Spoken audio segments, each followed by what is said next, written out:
Hi there, this is T. Johnny with Quirky and or Queer, a podcast about otherness. Join me as I interview people in the community. I talk to musicians, community workers, artists, comedians, and even my mother about otherness. How does it shape their careers, their romantic pursuits, creative projects, and shape their overall worldview? There are lots of laughs, plenty of tender moments, and some deep conversations. Find Quirky and or Queer on your favorite podcast app. Hey there, guys. It's Mark Adam from the Parenting Podcast. Join me and my co-host, Katie G, every week for a brand new episode. We talk about parenthood and kids. We talk about it from every single angle. We talk about the lows, the highs, the laughs, and the cries. Join us. Subscribe wherever fine podcasts are found. And don't forget to join our community. You can start by visiting us on Facebook, facebook.com/parenting. It's like parenting with an A in the middle because we like to rant about stuff. Anyway, you get it. We'll see you there. Boys Club. Is it called Boys Club because my apartment looks like a boy lives in it? I wouldn't say a boy lives in it. I would say a boy is kidnapped somewhere in here. Boys Club. We're everything. We're true crime. We're World Star Hip Hop. World Star Hip Hop. We're Netflix reviews. Stories of the day. Boys Club. Listen. Yeah, do it. We're on iTunes. We're on Spotify. I think. No, we're not. And on Google Play. Nobody gives a shit. Boys Club. Boys Club Podcast. Now with 90% more sound clips of black people. Boys Club. Touch me, and I'll sue. Here at Intoxicated Reviews, we intellectually dissect the art of cinema, scene by scene. Here's some clips. All he is just a fucking big wooden doll full of cum, chasing kids around. You look up guys who poop in a bag. Because I think that's where you'll find him. Because he is hurt. It's probably just in your search history anyway, isn't it? This movie fucking blows. So don't forget to subscribe to Intoxicated Reviews on all places you find podcasts. Except Spotify. We're working on it.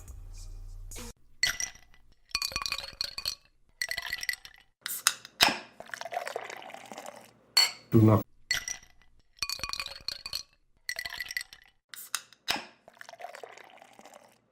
not take product if you are hypersensitive.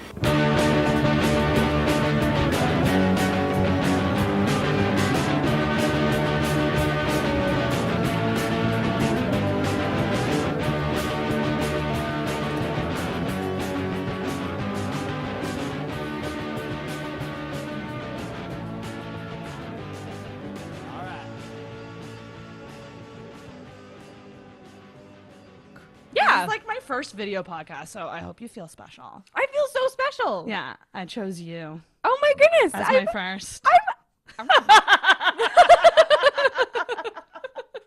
Oh my gosh. And it's Ruth McMullen? Yeah. McMullen. I got it. I almost said McMillan.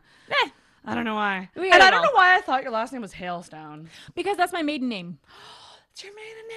Yes. It's a gorgeous maiden name. Thank you so much. Hailstone? That's a gorgeous name. Thank you. Like what is that like? What? It's British. British? Yes.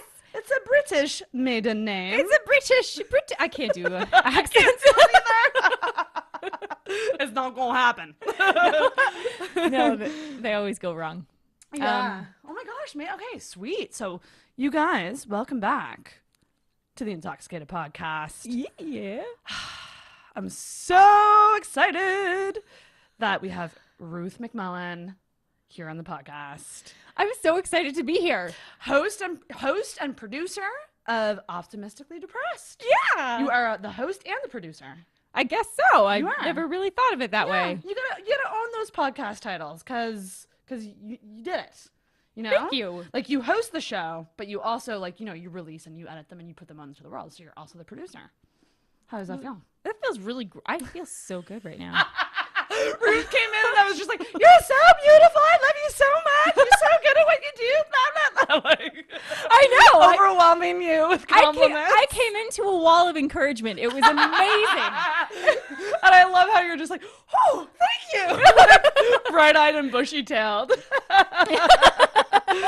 And we are drinking some red wine. Yes. So I usually start the show talking about what the guest picked to drink and why.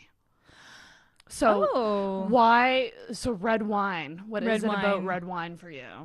I like. So let me think here.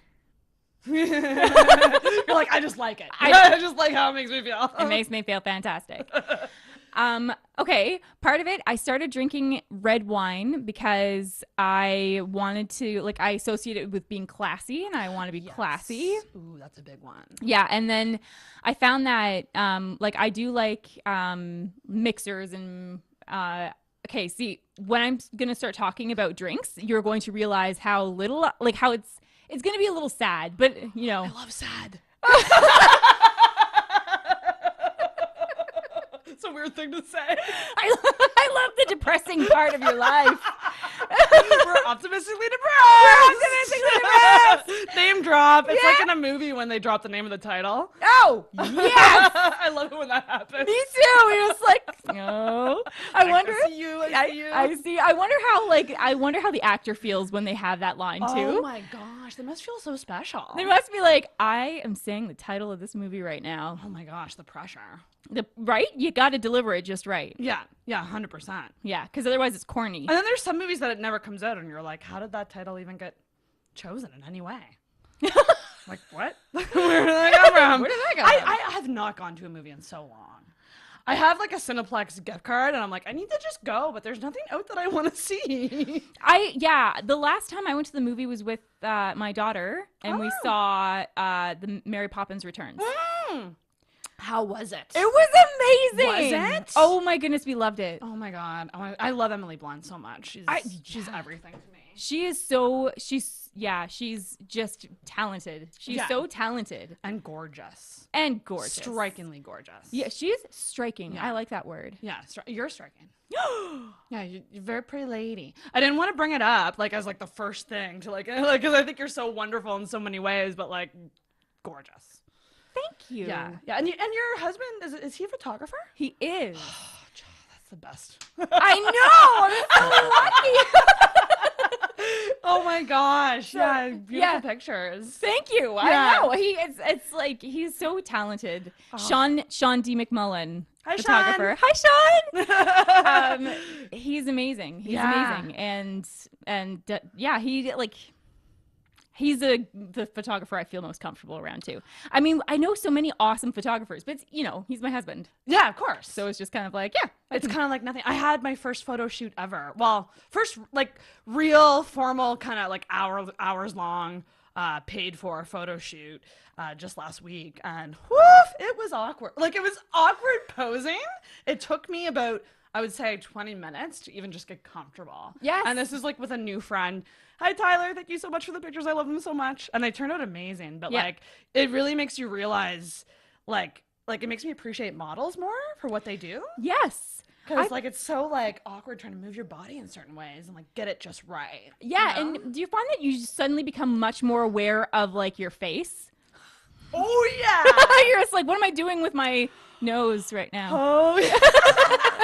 And it also makes you realize that like when the photographers are saying like get into this position and you're like this is probably looking really awkward, but they know what looks good on camera, so like you feel awkward but on camera it doesn't look awkward. Yeah exactly. Such talent. Like, yeah, right. Yeah it's crazy. Yeah, so photographers and models, you've gained my respect like big time, because woof, lots of work. It's, oh man. Yeah. It's a lot of work. Yeah, it's not just smiling in front of a camera and then getting beautiful pictures. Right, yeah. Yeah. Because you also have to capture like feelings and emotions too. Yes. That was my thing with the photo shoot. I was like, I love these pictures, but like I kind of want some that are like silly or goofy or like they capture a feeling. Yes. Rather than just like looking good. Yes.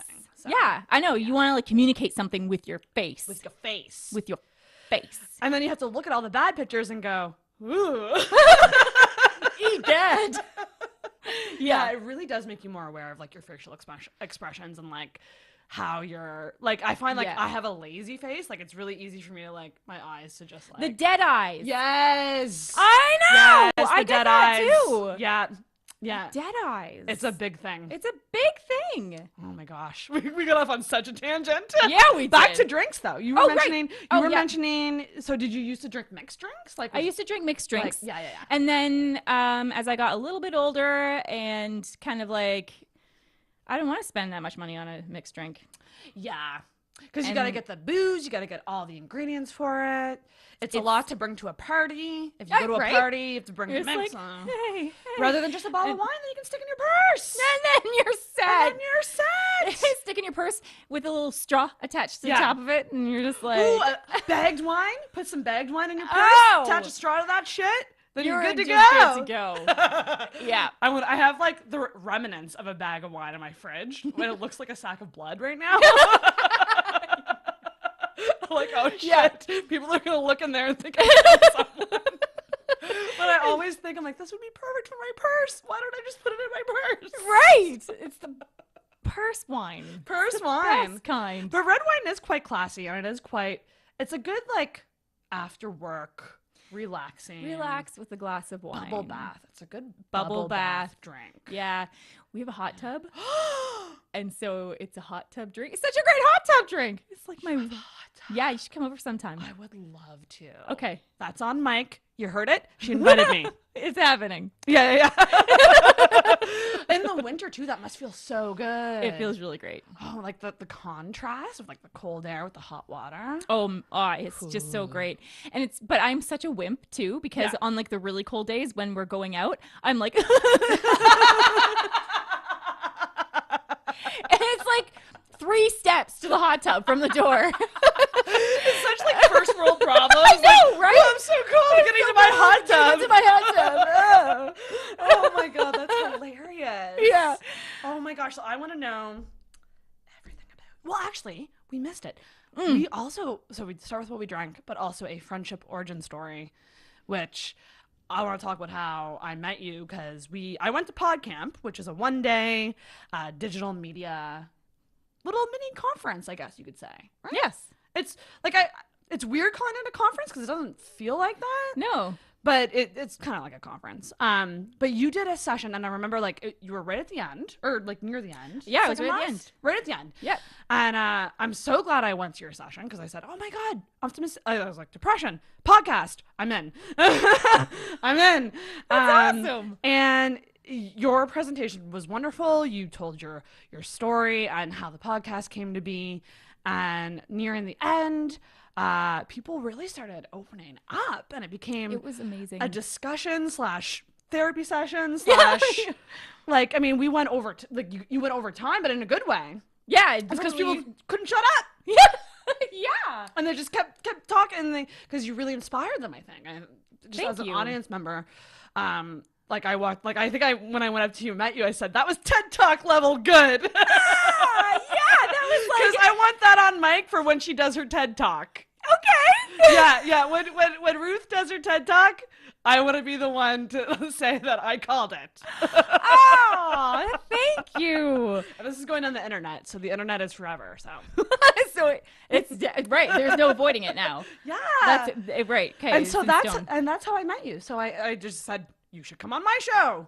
Yeah, I would love to have you on. I would love to get to know you more because it was a half-hour session. Yeah, 45 minutes or something like that. So yeah, you really had to sort of almost condense your story. Yeah, and make that something that people can digest. What was that like for you?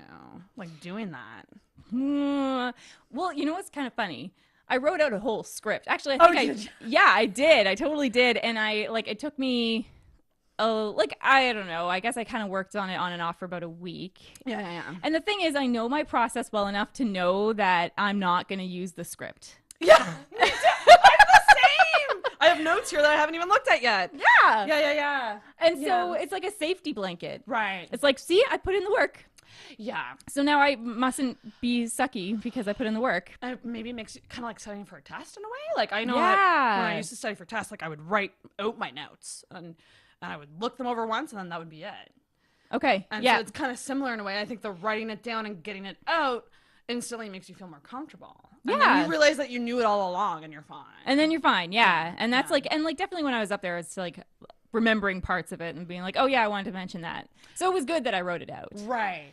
But it was like, I don't know. What was the question again? Oh yeah. How did you find the whole experience of like being kind of a new podcaster on the scene and then like doing this thing where you kind of have to talk about it to like a group of people? Oh my goodness. I felt so honored to be able to be a part of it and felt and then there was definitely a feeling of not being qualified. I'm unqualified for this. Aww.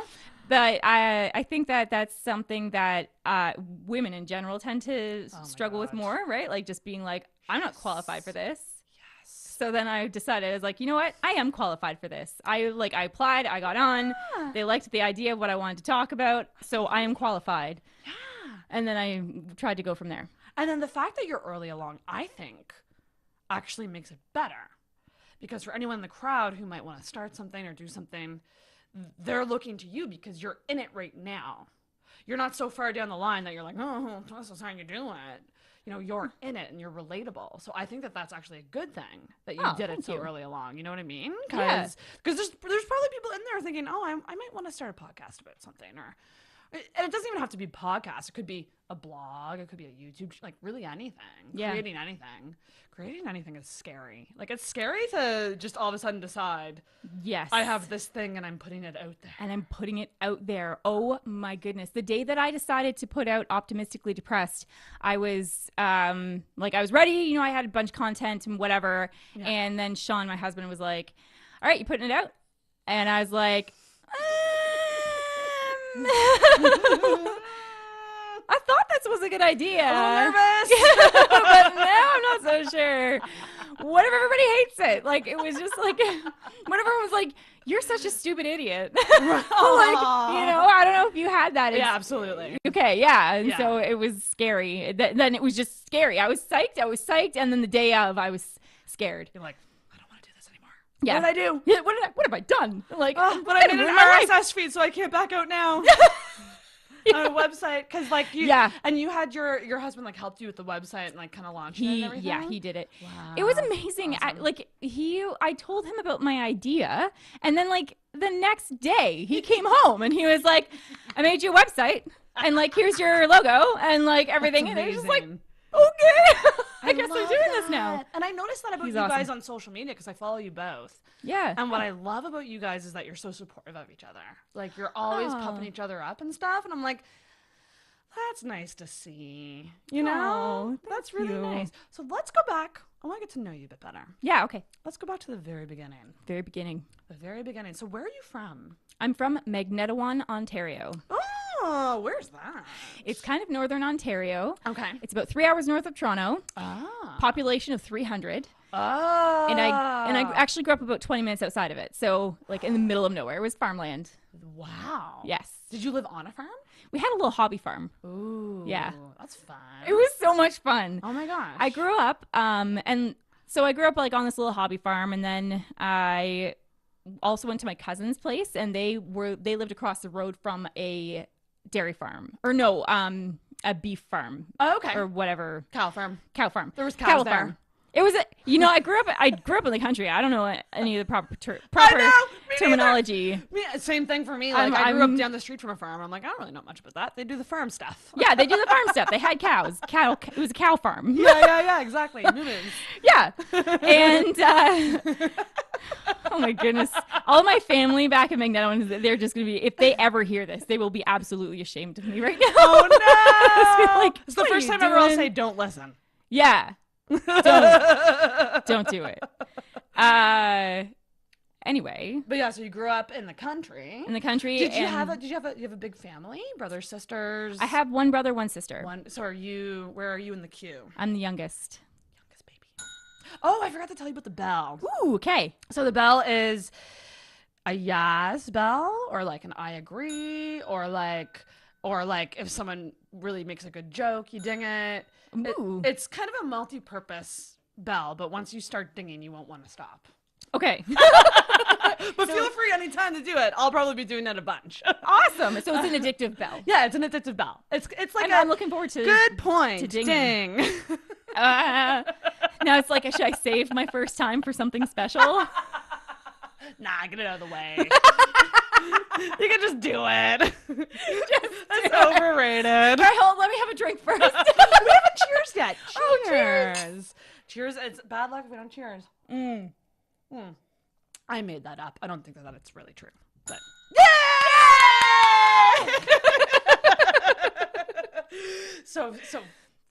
So you're the youngest? Yes. In a family, brother and a sister? Yes. In the country. Yes. What was your childhood like? Well, let me tell you. So I grew up really close with my brother and my sister. My sister is 10 years older. Oh, wow. Yes. And so she was like old enough that I absolutely idolized her and wanted to be just like her. Right. Yeah. Looked up to her a lot. I looked up to her a lot. And then my brother and I we're 2 years apart. So we were just far enough apart that we punched each other all the time. Jesus. We fought so badly. And then all of a sudden one day it just flipped and we were best friends, and it's not changed since. So that's nice. Yes. So I love them so deeply and dearly. Oh, that's nice. Yeah. They are awesome. Yeah. Man. So they're awesome. And they're what was awesome. your high school experience like? My high school experience was I love asking this question because people are like, you're making me go back to the time that I don't want to go back to. I know, it's the time that I like purposefully block. Repress the memories a bit. I was lucky because I got to ride on my brother's coattails. Okay. And my sister's actually. So my sister already went through. Teachers kind of knew of the Hailstone family by then, and they were like, "Oh, they're good students. Oh, blah blah blah. They're so awesome." And then my brother went through, and all the teachers loved him because he's just brilliant as well. And so then I came in, and they were like, they just kind of had it solid in their head that I was going to be just like my siblings, and so it was difficult to not be. But I so badly wanted to be like them, so it didn't really matter. Right. And then my brother introduced me to all of his awesome friends, and so I had like older friends, so it made me cool. How much older is your brother? 2 years older. Okay, that's like a good amount. It's a good amount. Yeah, that's like not too much older. No, not too much older. And I had a couple bullies. I had some kids like that were like, there was this guy that if I was like walking down the hallway, he would look at me and he would just be like, whore. And it was just like, dick. Yeah, like I was like, I Wow. don't understand why you're saying that. Like, it didn't make any sense. I know. It never really does it? It doesn't make any sense. Because it's like, no, I'm not getting paid. I'm not a whore.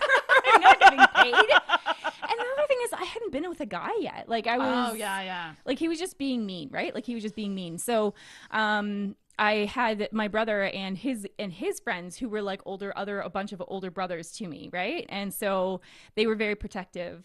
Oh, that's nice. Yeah, so they kind of stuck up for you a bit. They stuck up for me, and they stood up for me, and they went and they had a nice talk with this guy, but it was also a very to the point, right? Like you can't talk to Ruth that way. That's not right. Nice. Yeah, you can't do that. Yeah. And then and he never spoke to me again. So it was okay. That's so nice of them. It was so nice of them because it hurt. Like it hurt. I always think about like guys who do that. Where are you now? Like, what's your life like now? Are you the same person that you were? Do you know that what you did in high school was wrong? I always wonder that. Like it's like with every time, like he would look me right in the eyes and he would like slut, whore, like whatever, and it was just kind of like, but why? But why? And it was like you're devaluing me every time you say that, right? Like you're just being so cruel. So yeah, that part sucked, but freaking tough. I know. And then then eventually you learn, oh yeah, he said that, but that's not true about me. Yeah. So yeah, exactly. So he must have had something really hurting him. Yeah. And did you know that at that young age that it was a him issue, or was that something that you kind of later realized? I think it was something it was something I did have to kind of later realize. Right. But also it was also something that I was like, well, that's not true. Yeah. So it's just like, so it was like, you're just trying to be mean to me. But then it was like, well, why are you trying to be mean to me? What have I done? Right. So now it's just like, no, that's just something that was with him. That's a him issue. That's a him issue. Did girls in like junior high school ever pick on you? Because girls can be real mean to other girls. They can be vicious. It's real bad. Yeah, I got picked on a little bit. In grade 7. Worst age. Oh my. Worst grade. It's the worst. 7 and 8. Those are the worst grades. Never want to relive. Never. I hated those. They were, yeah. And so, and I think some schools here are similar in this, but in Ontario, it's like grade 7 and 8 is middle school. So you go to a separate school for that. And then you start high school in grade 9. Oh, yeah. I was in the same school from like grade. Actually, no, yeah, you're right. Yeah, it was just 7 and 8. Now that I think about it, yeah. Okay. Makes sense. Yeah. Okay. Yeah. And so, okay. And so I know that some high schools here start in grade 10, which always confuses me. Oh, that's weird. Or at least it was that case with Sean when he grew up. Oh, but odd. yeah. Anyway, so when I was fresh into grade 7, we're in this new school, all these new kids. Like we came from a small school in Magnetawan to this like bigger school, and my friends just went up to me and they all like stood around me, and then they had one of my friend's older sister say to me that they didn't want to be my friends anymore. Oh, what's the opposite of a ding? I don't even know. I know. That is so mean. It was mean. And so I looked at them and I was like, okay, well, thanks for being my friend at the time. We're like up until now. Bye. And then after they ran up after me and they were like, no, this girl, this one made us do it. She made us do it. She doesn't want to be your friend. And it was kind of like, okay. But I didn't really hang out with them anymore after that. That's one of those things that kind of kills a friendship in grade 7. Yeah, that would do it. Yeah. Grade 7's rough. Grade 7 is rough. And I felt like such a loser. Oh, yeah. I still feel like a loser. Yeah, who am I kidding? I still feel like a loser too. Are you still friends with any of your like high school, junior high friends? No. Yeah. I'm lucky. I still have some of them from like junior high school. Yeah. Actually, like a lot of my core friends are from then. Yeah.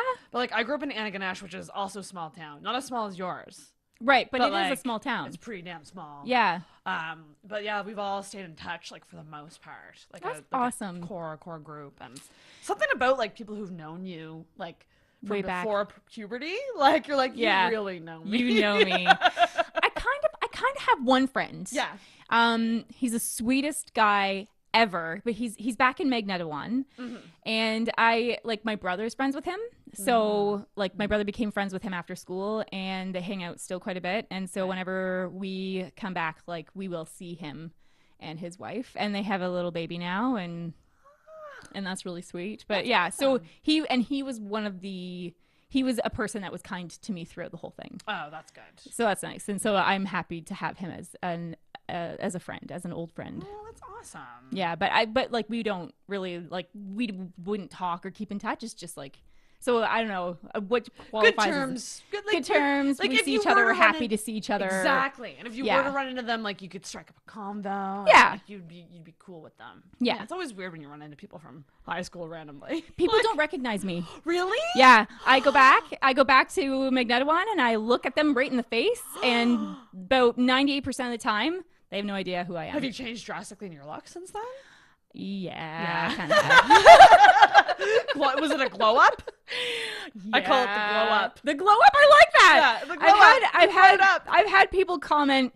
I guess I'm bragging a little bit now, but I've had people comment and say that I have definitely, my looks have increased. I get my that good too. looks have increased as I've aged. I get that too. And like, it's weird because as women, we almost instantly go to, oh, you're calling me old. You're saying that I'm getting old. But then it's like, no, bitch, like he's complimenting you. Yeah, it's a nice compliment. We're fine wine. We're red wine. We're red wine. Yeah, we used to be vodka cranberries.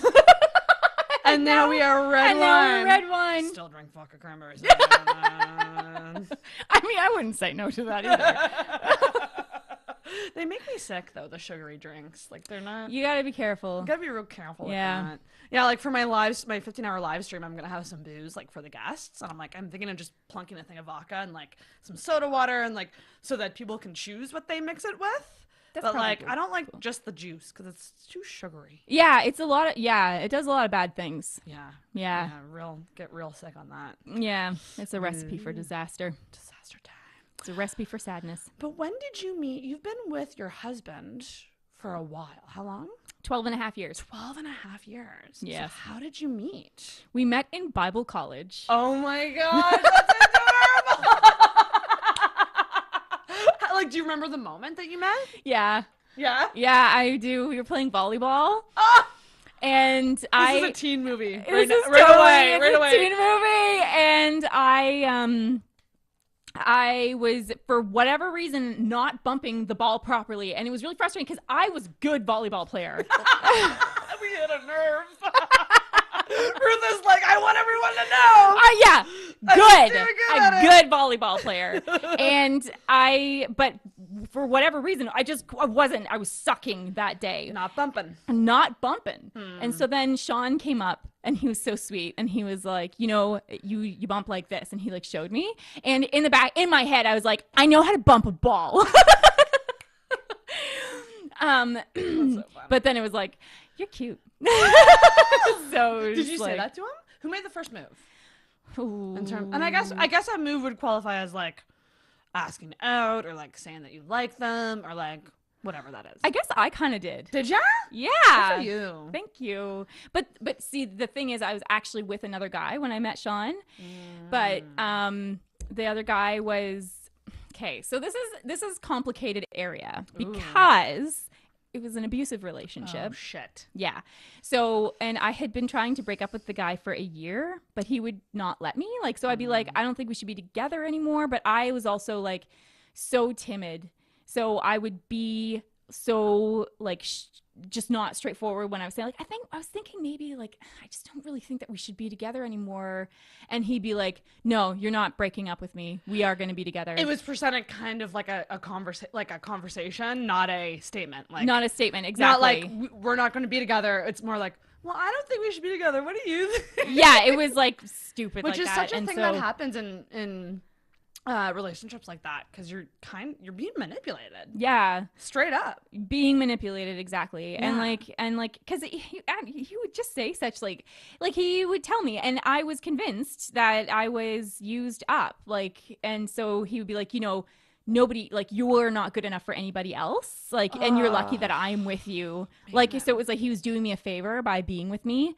Wow. Yeah. So I was pretty much convinced that that there would be no one that would want me. And he would actually do like yeah, this guy, how he's such an awesome guy, he would never want anything to do with you because you are damaged goods. So another opposite of a bell ring. Yeah, right. Wow, we gotta that's but this was 12 years ago, so you were 20 at the time? I was 17. Oh my god. When I was with him. Yeah, I was with him for 3 years. That's really young. Yeah. Oh yeah. So young. But like, I was so confused because I was already like, all I knew at that point was abusive relationships. Yeah. Yeah. So you weren't exposed to anything. You didn't know what a healthy one looked like. Not really. So you were kind of like, yeah, this is normal. Yeah. Fuck. Right? That's the worst. Yeah, it was the worst. That is, and at 17, no less. Like, yeah. I feel like that's a coming of age. Like 17 around that, and then I think it happens again at 25. Oh, I think. Okay, 25 is a pivotal year, but actually, you know what? I agree. Yeah, 25 definitely, definitely, and 17 that was definitely a coming of age kind of thing for me. Yeah, that makes sense. So how did you end up leaving that abusive? So, okay, well, Sean was nice to me, okay? So we became friends. And so him and his roommate and me and my roommate, we all became friends and we'd hang out, and Sean was just considerate. Like he actually respected things that I said. Oh, nice. Yeah, and so the volleyball thing, it was like, you're cute, but it was like, obviously that ended there, right? And then the next day we were getting our books for all of our classes, and there were a lot of books. And so I was carrying them over to the dorm, and he came up and he was like, here, let me carry those for you. This is a movie. I want to watch this movie. It was so sweet. That is so cute. And then it was like, oh, like that's really nice. And then we'd have conversations, and I'd say something and he'd laugh. Right. Like he thought that I was funny. And there's nothing better than making a guy laugh. Oh my goodness, it's the best. Isn't it the best feeling ever? It's the best feeling. Because like I love laughing at, like, when guys make me laugh, that's a big deal. But like when I make a guy laugh, I'm like, woo. It's like such a a rush. reaction. Yeah, it totally is. Oh my gosh. Yeah, and then he like respected what I had to say. I'd say something, and he would actually be like, "No, Ruth said this, so this is, this is important." He was on your side. He was on my side. Aww. So that was big. Eventually, I got up the nerve to break up with the guy again. He tried to do his come back, call me, and be like, "No, you're not good enough. Like, you're not going to be able to find anyone else to love you," and whatever. And when he called me and we were talking on the phone. Sean, Nicole, I can say this. Sean, Nicole, and Jason, my other friends, they were in the hallway. And we had just finished skating and having an awesome afternoon. And I'm on the phone and I'm thinking, I can do better. Yeah. And so I let this guy know that that was it. We're done. Yeah. It didn't work this time. It didn't work that time. Your manipulation tactic did not work, buddy. No, exactly. And then he said, fine, just don't date Sean. You're like, boom. And guess who I'm marrying? That's right. You guys got married very young too, right? We got married really young. We were 19. 19. Yeah. Married. Yeah. So it was like kind of, but I think that like the cool thing with that is that you had a foundation of friendship and trust going into the relationship. Yes. That even though you were young, like, I think that that's a good thing to have going into any relationships. That would make it stronger. Yes. Right? Definitely. So you were 19, and how did you have a big wedding, or was it like a smaller wedding, or like what? It was about 100 people. Yeah. And we wanted to keep it small, but it was difficult because we both have very large families. But because part of it, like we were getting married in my grandmother's garden in Magnetawan, which was really nice. A lot of people wouldn't it involved traveling, right? So people were kind of like, oh, I wish I could be there, but it's a long drive. Too far. And so it was kind of like, that's okay, because now we can kind of keep to a smaller wedding. You put it out there to them, and then if they don't take it, you're like, no, well, that works too. Yeah, that works too. That's fine. We can roll either way. Yeah, we're good. Wow. So married at 19. Yes. Okay. And you're 32 now. Yes. And you have 3 kids. Got 3 kids. Okay. When was your first kid? Like how young did you? So I was 22 when I got pregnant, and then 23 when I had her.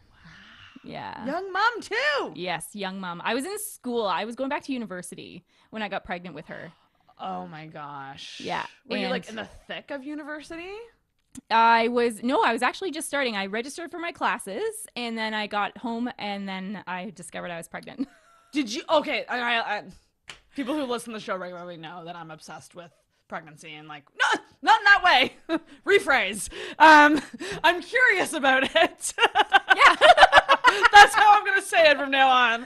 I'm curious about it, and I like finding out how women find out they're pregnant, or how they suspect that they are. Did you have any super early symptoms that made you think you were pregnant, and then you took a test, or what? It's kind of funny. This face is telling that there's a story behind. There's a bit of a story behind this. With each pregnancy, I started becoming more familiar with my tells. So with Zoe, it wasn't it wasn't as apparent, but it was kind of I had kind of a feeling I kind of think that maybe I'm pregnant. And then I was late for 2 days, and then I was kind of no, I'm definitely pregnant.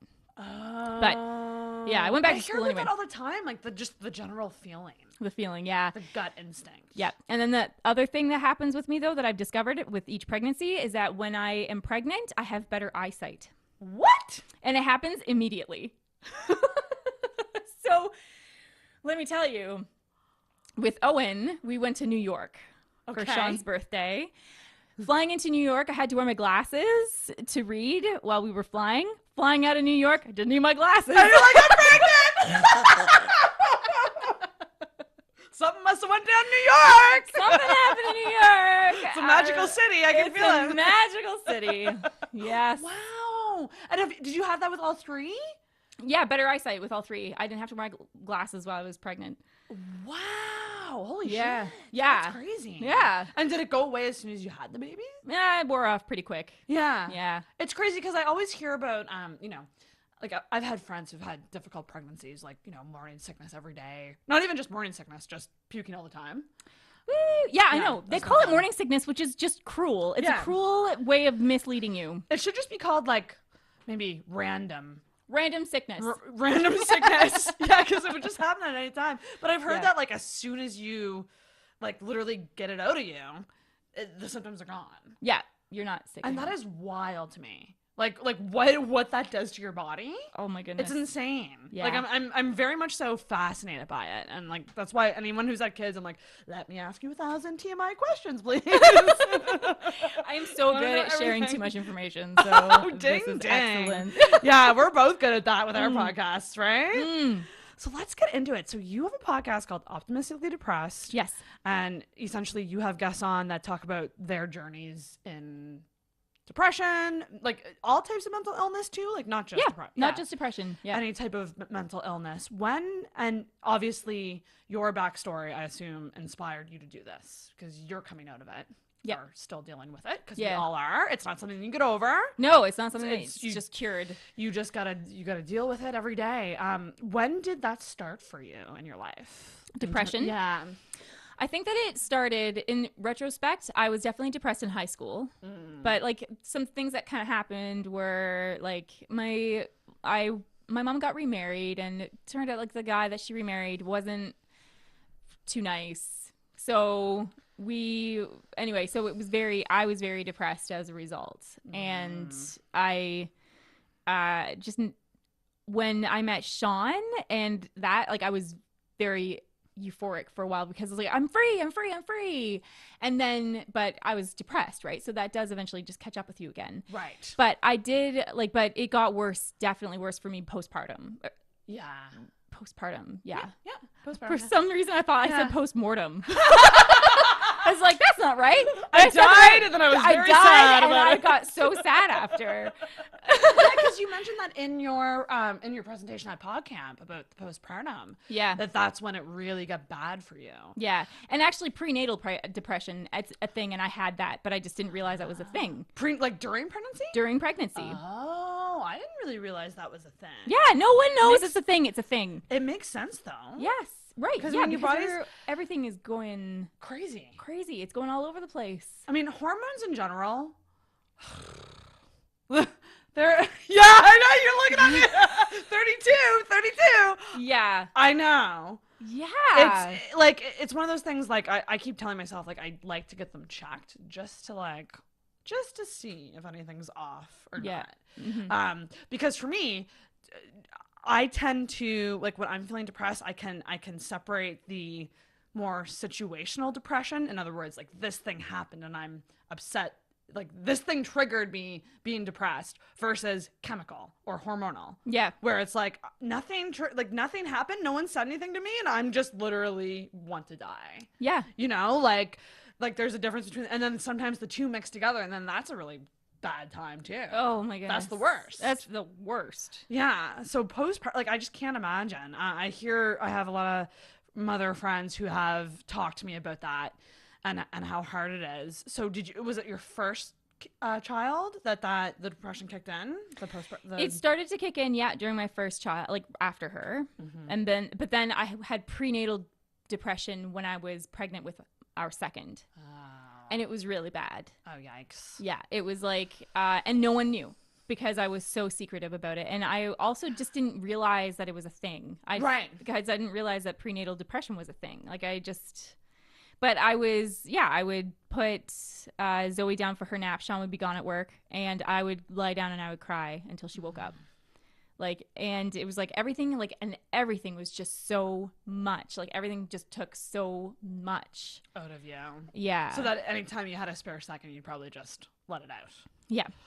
Jump-ins. And I always wonder this, like, why do you think women are secretive about it?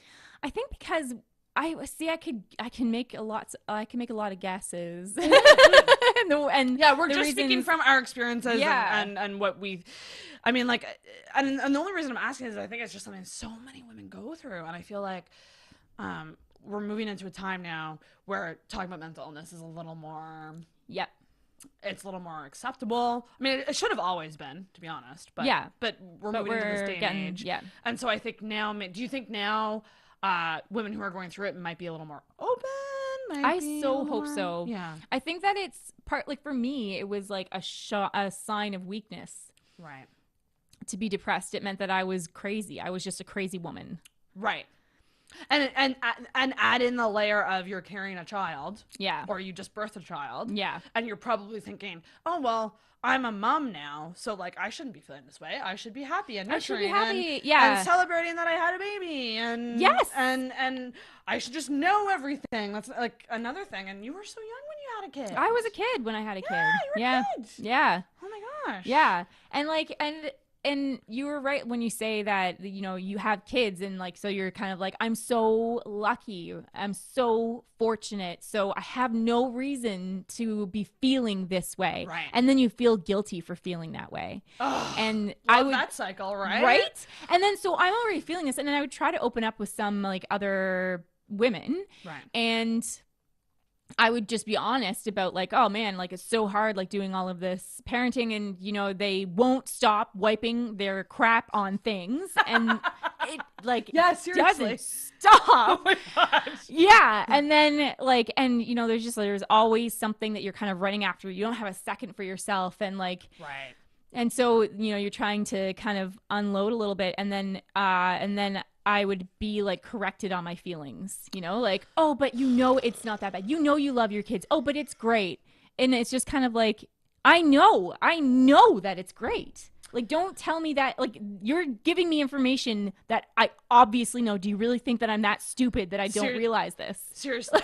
That's like, I almost want to say that it's not mansplaining, but it's in a similar vein of that, of like, I wish people would stop being so ignorant in like their assumptions about other people. Like, before you assume anything, maybe just ask questions about it. Yes. For like that's how Like, I kind of just that's such a explain great- mansplaining to people, because any gender can do it. It's really just making an assumption about somebody, stating to them that this is how they should feel or this is what they should do, before you even ask more questions to learn more. That is beautiful. Yeah. Yes. Ask more friggin' questions. If you don't know, like, where someone's at on a subject matter or something, ask questions. Yes. How else Just are you gonna ask, find out? and then maybe give advice. But like, unsolicited advice is something that I think a lot of moms get. So much unsolicited advice. How is that? How do you deal with? How do you deal with that? Are you someone who shoots it down right away, or do you just kind of go, "Thank you"? And then I nod and say thank you, because I'm kind of thinking like they're doing their best, and like maybe it's helping them more than it's helping me. Maybe they don't realize that, but maybe that is the truth. Or they're making themselves feel better by giving yeah, advice, they're like, going, yeah, oh yeah, well you can. And sometimes it is actually good advice, and so it's Right. just like, oh cool, thanks. And I like when people give advice when they say things like, you know, I don't know for sure, but I can tell you from my experience. Yes. This. Like, literally, that's all you have to say. Yeah, and then all you of a just sudden need to it's say not that, intrusive. and then it's not intrusive, and then Yeah. you're not being like presumptuous or whatever. Yeah. Like, you are literally just saying, this is what happened to me. Not sure if it's helpful or not, but take it for what it's worth, kind of thing. Yes. That's so great. I've definitely had people do that, and I love that advice. Like, Right. whatever they say, I'm immediately more receptive to it. Mm-hmm. Yeah. And so the second child was kind of the big one for you. Yes. When did you tell your husband, or when did you confide in him about that? It was after I had Jackson, our second, and I went to the doctors, and I finally was able to like just tell her how I was feeling, and I knew I had postpartum depression. Because I knew it was a thing, and I was more familiar with it, and I was able to be like, yeah, I am so sad. I have no reason to be this sad, or I have no reason to feel like my chest is just being crushed all the time. And so, and my doctor is amazing. Yeah. I love her. So I'm jealous that you have one. I know, I'm so lucky. Like, That's oh awesome. my goodness, I not only have a doctor, but I have an amazing doctor. Female doctor, Dr. Morash. She's awesome, and I love her. Oh man, Dr. Morash, get at me. Yeah. I need you. Oh my goodness. And so she like looked at me and she just talked to me, and like her and I had our kids like around the same time too. Oh, okay. So That's she really was like good. right there with me, and then she just looked at me like I wasn't crazy, which was, I just needed that. Yes. And she was just like, it sounds like you have postpartum, so let's come up with a plan.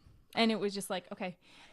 Yeah, Let's and just so get to it. Let's get you better. Let's Let's figure out a way. Yeah. Wow. So she was like, are you open to medication? And so she didn't force it on me. Oh, that's good. And I decided that I was going to try exercising and doing a routine and that kind of thing first. And it's funny because I thought that it was working so well until I realized that the way that I was still feeling was the way that other people felt when they realized they needed to go on medication. And this was like me being like at my top, like peak performance. Right. So it was kind of like, oh, I'm really so depressed. Oh no. So it wasn't until like 6 years after I was diagnosed, or 5 years after I was diagnosed, that I finally started on medication, which was what I needed. Like it's been so effective for me, and it doesn't make everything go away, right? But it lessens the pain. It makes it manageable. It makes it manageable. It makes it something you can get out of bed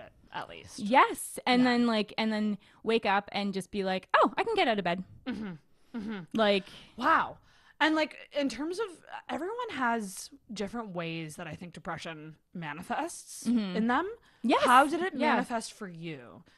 Was it energy? Did you lack energy, or was it? I was like, no, it wasn't like I lacked energy. I lacked the will to live. Like, I lacked motivation. I was waiting until I died. And it wasn't like, honestly, the way that I would comfort myself would be like, well, you're going to die one day and then it will be over. So, yeah. That's brutal. Yeah. I'm like, I feel like with me, like, it's such situational and seasonal.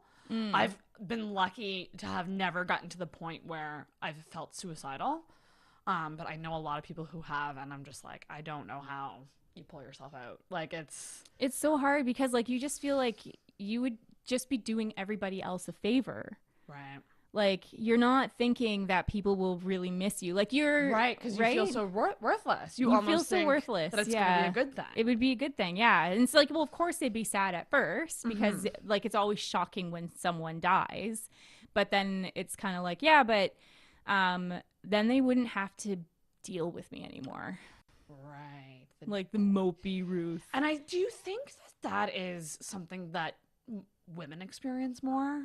The fear of being an inconvenience? I kind of think so. I kind of think so too, in a weird way. I feel like that's a woman thing. Like, I think, like, we don't want to bug anyone. Yeah. We just want it all to be good. Yeah, it's like, I feel like the world's ending, but but I'm fine. Like, yeah. Don't worry about it. Don't worry about me. Yeah. But yeah, we won't say and like, when I first started telling people that I had depression, they were always so shocked because I was such a happy person. Because I threw all of this energy into just being like, I'm so happy, that's something great. that I only recently really started realizing was like, if you look at, all the comedians that have committed suicide, like, like, they're funny, happy people on the outside and they're really struggling on the inside.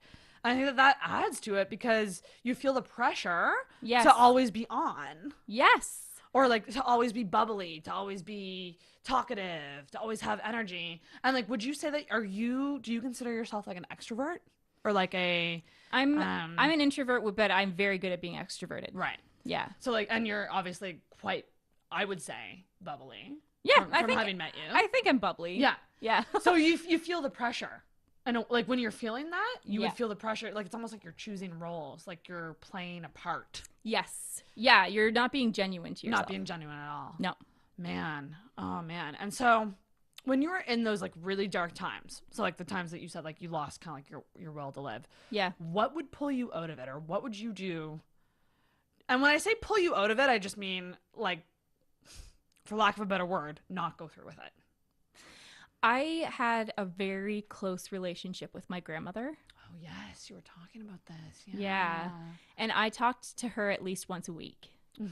And she always figured out a way to laugh about everything, and it would be a genuine like, oh, I feel that is so sucky, and and look, I had this thing happen to me, and oh my goodness, and like, but it was just somehow funny. It was just so funny. Like, we found a way to just find it absolutely hilarious, and then all of a sudden to each other. You bonded. We related, yeah. So that was, I would think Grandma would miss my calls. Aww.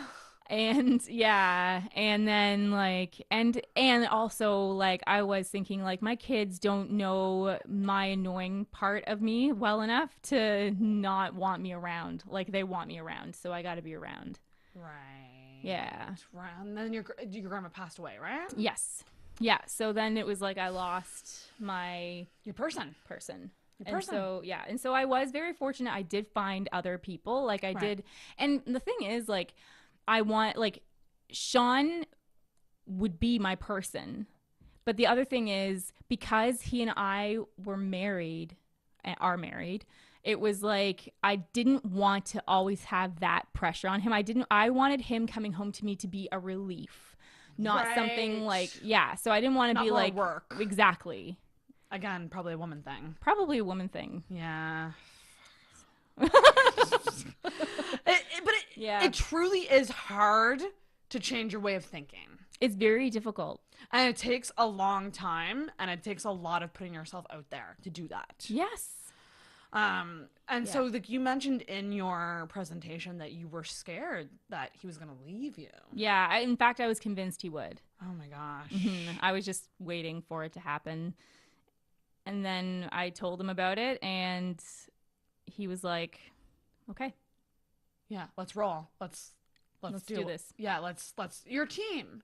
Yeah. He's on your team, you know? Like he's on my side.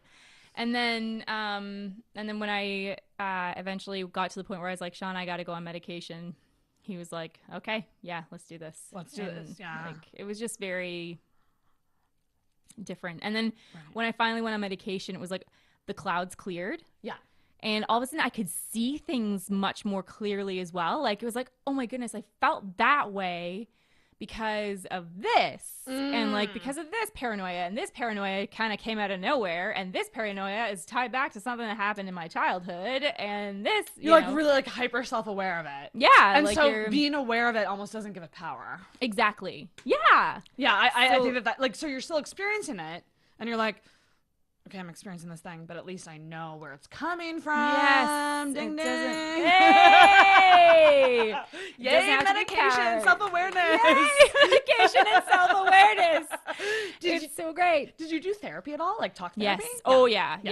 Did therapy, lots of therapy. Yeah. I had some friends, like older friends that were like really great at sitting and talking with me about anything. So I could tell them anything. Right. And they would be like, nope, you're not crazy.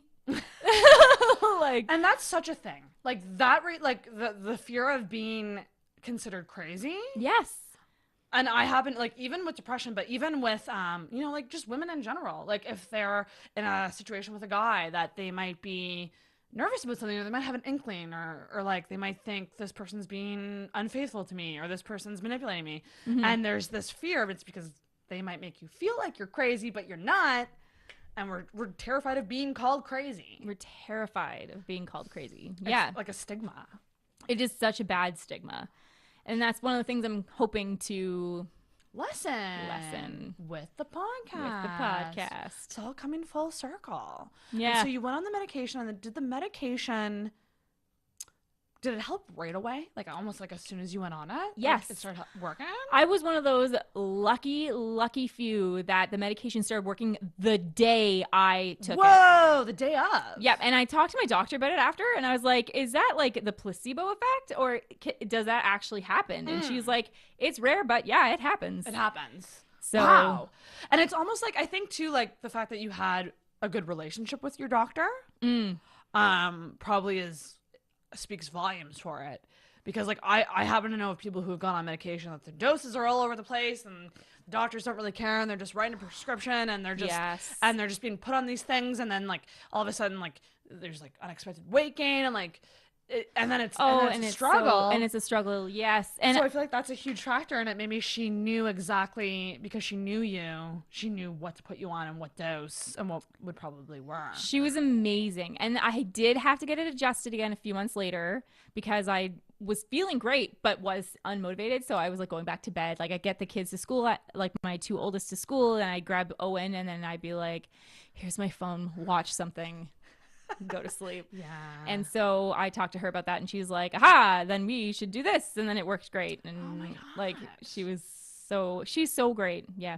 And is it just antidepressants that you're on, or is it I'm on antidepressants, and I'm on an antipsychotic. And so I started taking the antipsychotic because it's more for the side effect, which helps me not be so tired and unmotivated. It helps bring back the motivation and make me less tired. Okay, gotcha. But you know, the antipsychotic. It's a hard one to say. It's hard to say a lot. Psychotic is a hard word. Psychotic is you have to think about it word too. Yeah, you got to think about it. You really it's so scary. And so my dad is schizophrenic and bipolar. So I had like, so I'm just kind of, so I kind of am like, oh, well, hey, at least, if that's kind of carrying through, I'll take care of it with this anyway. Like, I got it for the side effect and just in case. Right. So, great. Wow. And so you didn't have any like symptoms of psychosis or anything. It was more No, it was more just for the effect. And it was funny because after I started it, I actually started to hear whispering, which was like, but I was able to be like, nope, that's just a fan that's running like in the other room. Right. Or like, but it would sound like whispering. Oh, like, that's creepy. Yeah. So then again, I talked to my doctor about that and she was like, yeah, that can happen. Really? Yeah. It's like a flu shot. Like when you get the flu or you get the shot and then you get the flu. Yes. Yeah. It was like that. But that went away. Good. So I don't hear whispering anymore. Oh, thank God. Yeah. Cause that was like a little bit like going to sleep and you're just like, I get that. I get that because I get night terrors. No, really? Yeah. How's that? I actually haven't had one in a long time, but I've had these things called like auditory. Like, I mean, I don't really know if they're called like they're kind of like auditory night terrors. Like I'll be drifting off into sleep. Yeah. And I'll be almost there. And then all of a sudden I'll hear a whisper or a muffled voice. Ugh. And here's the creepy thing. Yeah. It's never English. I know. It's really gross. But I haven't had it in a while, and honestly, I only really have it when I'm like mega depressed and mega stressed and really not taking care of myself. And clearly, and also I discovered ASMR. Do you know what ASMR is? No. Okay, so it's crap, what's it stand for? I am gonna look it up because I will butcher what it stands for. So it's this thing that some people have. In reaction to certain sounds or like visualizations. Okay. It kind of like relaxes you. So like if you ever have a sound that you like, if you really like the sound of waves or the sound of a fan, but it goes even further than that. Like it's like almost like they call it brain tingles. Okay. Like where it just like makes you feel good. And it stands for, let's look it up. Brain tingles makes me think of when you play with your hair and like that's also ASMR. Oh, seriously? That's one. Like there's different triggers. They're called triggers. So like playing with it, like getting your hair like braided or like played with. Yeah, that's an ASMR thing. So if you really enjoy that, you do. might have ASMR. So it stands for Autonomous Sensory Meridian Response. And so this is a big thing on YouTube now. There's a lot of YouTubers that do videos of like they'll whisper, but it's really relaxing. And so like, whoa. What is that? I don't know. Music. I don't know what that was. That was weird. I'm just like, I'll close a bunch of things. But yeah, no, like they do like really relaxing videos of whispering and like brushing the mic. And it's kind of weird. Like when you watch them, you're like, why is this so relaxing? And why do I like this so much? But if you like it, you have ASMR. Not everyone has it. Oh. Some people will listen to that or watch that thing and be like, ooh, no, not for me, not for me. For me, it puts me to sleep. It actually like will calm me down and get me to a point where I can fall right asleep, which is something I've struggled with my whole life. Wow. I'm going to have to give that a try. You should try it. Because I've thought about hiring someone to play with my hair. How much you going to pay? I'll do it. Okay, I'll pay anything. You have beautiful hair. Thank you. No, yeah, it's like I feel you on that. Because whenever I get my hair cut and they do the scalp massage. Oh, yes. Best feeling. It's the best feeling. Yeah. Better than any other massage. Oh, yeah. And you know what?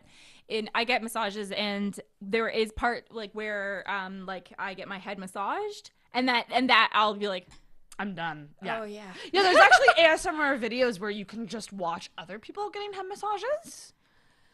And in a weird way, it almost feels like you're getting it. Because you're watching it. Right. And trust me, guys, like, I know it sounds weird. Like, the idea of watching videos like that, it seems a little bit weird. But once you get over the weirdness and you're just, like, in bed with your headphones by yourself, like, it's relaxing. So I highly recommend it. I might try that tonight. You should try ASMR. Yeah, just search like ASMR and like a bunch of people. Like my favorite they're called ASMRists at this point. Hey. Like because there's so many YouTubers doing it. Really? Maybe, and so it's actually a community now. Maybe I should start my own YouTube channel. we could start an ASMR. You just gotta whisper. You just gotta whisper and play with each other's hair. And like rub the mic. Just rub it. ASMR with Sarah and Ruth. this is gonna go viral because we could start an ASMR podcast. People could listen to it as they fall asleep. It's making me sleepy right now. See? Right? And then I yell and ruin it. And I'm just like, ah! I'm awake. It's funny because with the ASMR videos, they're so relaxing and like calming. Sometimes I will be falling asleep to one video and it will go into another video, but then an ad will come on, and because I have my headphones up at full volume because I'm getting the full like whispering, Yes. the ad will just be like, well, Hello Fresh is that a And it's like, they shouldn't have ads on ASMR videos. That does all of it. But they gotta make that money, and They I also gotta respect make that. Oh, right. Well, that's true. Aw. Yeah, because they do make money off those ads. Right. Yes. So like, you know, when you watch a they gotta YouTube make video money. and it has the skip ad Yeah. function, I learned from my friend Moxie Munchies, who has a YouTube channel. Yeah. That like, I guess they make money for how long you stay on that ad before you click skip. Really? Mm-hmm. Oh, I didn't know that. Okay, I'll have to keep that in mind. Maybe I'll have to watch more ads. That's kind of what I thought too. I was like, Yeah. maybe, like, you know, for the people that I really care about. Yeah. Like, I want you to make money, like be paid for what you're doing. So, Exactly. yeah. Exactly. I do want to bring up one thing. Yeah. Because whenever I have a guest on, I usually stalk them on social media. Oh, okay. You made a video, like you do little videos every now and then. Well, Yeah. You'll talk about your day or something that you experienced. Yeah. And then you'll open it up and be like, you know, did you guys ever experience this? And I think that is so cool, by the way. Oh, that's a great thank way you. to like get engagement and stuff. Oh, thanks. You made one that really resonated with me, which was you mentioned, do you ever feel scared that you're annoying? Yes. And yes. that when you said that, I was like, oh man, do I ever feel that? Yeah. Is that something that you always felt, or is that something that has come out of kind of being, you know, putting out the podcast and being more out there on social media, and like is it connected to that, or is it something that you've always felt? I've always felt it. Same. Why have you always felt it? Do you know? I think because I'm louder. Yeah. And I'm a little more energetic than most people. I always feel like I'm annoying them. Huh. Aw. I find you endearing. Oh, thank you. I find you endearing. Oh, thank See, you. we found our people. We did. Start a cult of happy annoying people. Yeah. But yeah, no, it's a weird thing because I think, maybe it's not a woman thing, could just be a person thing, but like, you'll do something and it's genuine and it's you, but then you'll think back at it and go, oh, maybe not, maybe I shouldn't have done that. Yes. And you'll overthink. Yes. Overthinking is another one of my terrible weaknesses. Yeah. Oh, I overthink. Oh, is there a solution? I don't really know. One the thing, overthinking. So the overthinking, one thing that I've started to do is that I'll interrupt myself mid-thought and be like, nope, this is the truth. And I have people in my life that I trust enough to tell me the truth. Right. So then I will interrupt my thoughts and be like, no, they said this, and that is true about me. And Right. I also journal a lot, and yeah, I do. Can we And talk so about that? So what sure. So what kind of journaling? Because I learned recently about bullet journaling, which blew my mind. Do you know what that is? No. So like there's these like notebooks that are like there's just dots. It's like a grid, but it's just dots, and you can like. A lot of people make like calendars or like day planners. Oh. Or like they'll like draw like their planner essentially. And apparently it's like really relaxing and it helps you get organized. Really? I tried it for a hot week and then I didn't keep up with it. Sounds like something that I would do. But that's something that, do you journal every day? Do you Pretty much physically every day. write in a journal? Yes, I physically write. Yeah. So like not on your phone or anything. No. That's better, I think. Yeah. I find the process to be much more therapeutic. Yeah, the actual The writing. actual writing. And do you write at the start of the day or the end? I like to write at the start of the day. I like to get up before the kids get up. So I try to get, ideally, in an ideal world, I would get up at 5. Jesus. I know. And then, because, yeah. I'm looking at the camera because people watching know I'm not a morning person. But I also respect morning people because I'm like, you on it. Like, you're getting on it. You're going to conquer that day. Yeah, that's how I feel when I get up early. I'm Yeah. just like, when I've had my coffee and then the kids are waking up and I'm just like, I can do this. Because you're giving yourself that time for you. Yes. It's so important. When I wake up and the kids wake up, I go insane. Yeah. Like I start like, because it's just like, give me a minute. Just let me go. I have to pee. Let me go pee. Like, let me pee in peace. Let me pee in peace. And I have a 4-year-old. And so he still doesn't really understand, like, no, give me my privacy. Wait on the other side of the door. So I'll go into the bathroom. I'm peeing and he's standing in front of me being like, so mommy. And then he'll like be talking or whatever. And I'm just kind of like, needing all the attention. this is where I am now. Oh my like gosh. all of this like class I thought I had gone. I think you still class. You chose red wine, you classy girl. Ow. Well, thanks. I Cheers actually, to one of that. my questions, it's funny because you mentioned about like how crazy your day is when the kids wake up. I just wrote, how do you manage it all? And the reason I asked that is, do you work full time? No. Okay. So you're, but being a mom, more than a full-time job. So yeah, it's jumpins. brutal. My mom was a full-time mom. So it's Jesus. I can't imagine. But you're dealing with 3 kids. Yeah. And now you have, and then you also have your husband. So that's another aspect. You Yeah. have some friends probably. Yeah. That you hang out with. And now you have a podcast. The podcast, and we have the Halifax Social Network. And you do Gotta stuff with plug the that too. Halifax Social Network. Halifax Social Network. Yeah. How do you manage it all? Like there's a lot of things going on probably day to day. And different areas that you have to put your energy. This is something that I'm fascinated about recently because I feel like I'm constantly juggling like work life, social life, podcast, side hustle life, and then the one that I always forget, which is self-care. Self-care, yeah. And I feel like it always gets bumped to the bottom. Yeah, it does. I'm lucky because Sean's really good at making sure that I'm taking care of myself. Oh, good. Yeah. So It's like, did you eat today? did you eat? And then he'll do things like he'd be like, I booked you an appointment at the spa. Oh, come on. Really? Yeah. Oh, what's wrong with this guy? Is there anything wrong with him? I don't know. I'll let you know when I figure it out. Oh my God, he seems perfect. Wow, amazing. kudos to you, Sean. That's real nice. Yeah. Wow. So he does things like that, and like there'll be nights when I've had just like an especially difficult day, maybe because I'm not in a great headspace, and it seems like when I'm not in a great headspace, the kids pick up on it and they act out of it. Oh, interesting. They pick up on your energy? They totally do. Oh, wow. So then it's just like, so they're more difficult that day too. Of course. Yeah. Because they wouldn't want to make it easier on you, No, right? they could never do that. My oldest, she's at the stage now where she's like, she picks up on it and she understands like, no, it means mom's having a hard time. So I need to be respectful of that and give her an easier time. Yeah. But the boys are still like, they don't quite understand like how to flip it. So they're just kind of like, hey, we're all in a bad mood. Cool. How close together in age are all of them? Zoe and Jackson are 2.5 years apart, and Jackson and Owen are 1.5 years apart. Wow, so they're all pretty close in age. They're all pretty close, yeah. Wow. Yeah. Wowza. So, and what else do you do for you? Like, what other things do you do just for Ruth? Like, other than your podcast, obviously, which is very much you. Thank you. And I imagine a good outlet, creative outlet. Yes. Oh, yes. Which really Absolutely. helps. Yes. Is there like, what do you do for fun? What's your guilty pleasure like thing that you do when the doors are shut and it's just you and you're home alone? And it's just me and I'm home alone? Yeah, what would you do? You watching any trashy reality TV? Are you I like watching Nashville. So it's not trashy reality TV, but I like that. It's a show that It's a show that I enjoy. Yeah.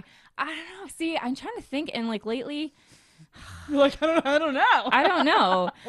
The other week I went out with my friend Rachel, who's awesome, and like it was at like I was having a rough time, and so Sean was just like, go out with Rachel, stay at her place overnight, like don't worry about it, and then just come home in the morning. Right. So I was like, okay. So we just hung out, and we went to this like hole in the wall bar that's behind the Good Robot, the one like the Good Robot, but it's like the hidden bar. Oh yeah, okay, yeah. And we sat in a booth, we had some wine, and then we just talked and unloaded. And I think that was really good for me because I was able to just like be in a safe place and unload everything. Just say everything, every paranoid, stupid thought that I've had, or like everything that I'm just really frustrated with, and I don't even really understand why I'm frustrated with it. Like you have to be able to like be frustrated and just have a place that you can just get that out. I'm frustrated. I'm frustrated. Yeah.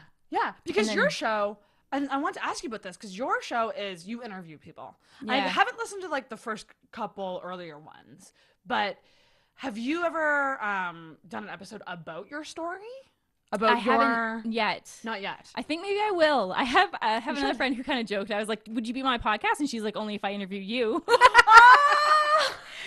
I think that would be good because like I mean I know with me like I interview people too and it's like bits of my story come out here and there. Yes. But it must feel good because you know to have that moment with your friend because you're getting it out. Yeah. And it's not on a mic, but you're getting it out. But I'm getting it out and it feels really good. Yeah. Yeah. And with your guests, like do you talk about what you're gonna ask beforehand?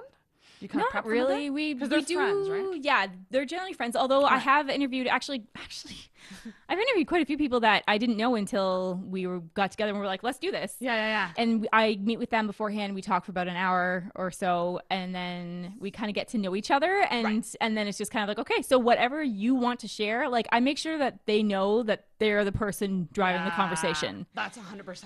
Yeah. Yeah, because I don't. Especially with the subject matter. Well, exactly. I don't want them to feel like they're forced to share anything that they don't want to share. Right. And so far, like, it's just been really awesome. Like, everyone has been so open, so awesome, and well spoken. Like, I've been really impressed by just how well spoken everyone has been, and it's gone really well. It's really, really good. Yeah. I'm loving it. What was the other thing? Oh yeah. So before we turn on the mics, we were in the kitchen and we were talking about this because both of our shows are very personal. Yeah. And you get into the nitty gritty. The nitty gritty stuff. Yeah. Is there anything, and probably bits of your story will probably come out over the span of your podcast, I imagine. It'll come out here and there, unless you do the interview with your friend, which you should do. You should do that, interviewer. Yeah, I should. I totally should. Especially with a friend, because if they know you, like, that would be a good interview. That would be a good interview. I totally should do that. Angela. Angela, get on this. Yeah. Interview her. Is there, how do you, and this is something that I always wonder too. Mm-hmm. Where's because you're posting videos of yourself too on the Instagram, and you're talking about things that have happened to you. You're talking about specific things. You're opening conversations, which is amazing. Thanks. But that opens it up for people to come at you. Yeah. With their story and their problems. Yeah. And we were talking in the kitchen about how it's draining, but in a good way. Yes. Yes. So, like, when we use the word draining, we don't necessarily mean like, oh my God, like you're a therapist and you're taking your work home with you. Right. It's more of a, wow, like we just had a very intense conversation about some personal stuff. Yeah. So is there a line for you? Is there things that you think I'll never do that, or I'll never open up that part of my life to people? Because it's a very personal podcast. It is a very personal podcast. People are going to get to know you and like feel comfortable with you. Yeah. And want to know things about you. You make good points. I don't know. Like, I feel like maybe like, to be honest, there will be things that I'm just kind of like, no, that's just for me. Right. Yeah. And that's okay. There you go. Yeah. That's good. Yeah. That's good. It's good that you know that going into it. Rather than like, spewing it out and then being like, oh shit, I shouldn't have said that. Yeah, I should have kept that to myself. Which Sarah has done. So. Perfect. You're already on it. But you're helping people with your podcast. And that must feel real, real good. It's such a privilege. Like, honestly, it feels fantastic. But it's also like, I just really hope that I help someone, you know? Yeah. Like, well, because I think that if people are listening to these conversations, even though they're not on the mic with you or with like in the interview physically, they feel like they're part of it. You know, like and people listening to podcasts while they're doing dishes or they're driving to work. Like God knows what they're doing when they're listening. Yeah, but like you're finding a way to connect with people and to make them feel not alone, and I think that's the biggest thing. With what you're doing. Yes, yeah, because you're talking about stuff that it's heavy stuff. Yes. But there's a positive spin on it, and that's why it's Optimistically Depressed, right? Yeah. How did you come up with the title? Like, I mean, it's a simple, it's a great concept and stuff, but was there a moment that you were like, that's the title? Yeah. I was sitting in my living room, I was journaling, and I was thinking back on an extraordinary experience that I had in October. So, like, we met, like, Sean and I met like a really awesome guy that was like turned into a really great friend he lives in New York, and he's kind of like he's better known, like he's a better known name And so, and we got to see into his life. Ooh. And he kind of opened up, and he was actually quite transparent with us about his life. And he was so inspiring because it was like, we didn't know him too well, but then all of a sudden, but he was just so honest and real. And it was very,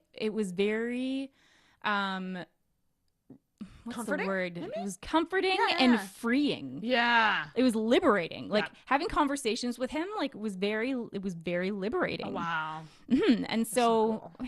Yeah, like just an extraordinary person. And so I was thinking back on that, and I was thinking about like how like I want to do something with this, and like I want to recreate that feeling. And I was thinking back on like my life and where I've come from and where I want to be going and what kind of person I am. And I just felt, and then it was just like, I'm optimistically depressed. Yeah, you have hope. I have a hope. There's hope. Yeah. And it's a thing. And I think too, it's putting it out there that mental illness is not something that you just overcome and you get rid of. No. It's something you deal with every day. Mm-hmm. And it's the hope and the strength.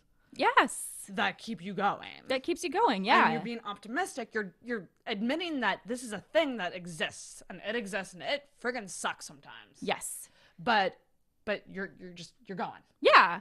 And I Onwards can make and something. Yeah, and I can make something of it. Can make something of it. Like Optimistically Depressed. Like the podcast. And you're enjoying the podcast. Like, what about the podcasting process? Are you are you having fun with that? I really am. Yeah, I am. Yeah, it's a lot of fun. It's a lot of fun, and I don't know much. Like, I'm not techie, so Sean has been teaching me a lot. Today, I set up the podcast and did all that all by myself for the first time.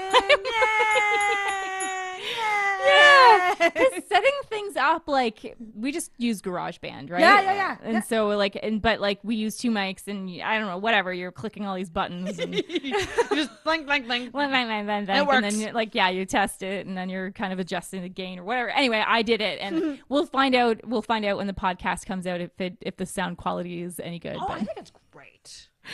I think it sounds really, really good. Since we started doing it in the closet, it really Oh my God, helped. a lot of people talk about that. The podcasting from the closet thing. From the closet, yeah, it's acoustics amazing. in there is really, really good. It's really good. Do you find that the podcast has helped you in terms of dealing with like your specific mental health? Yes. Day to day. Yes. Yeah.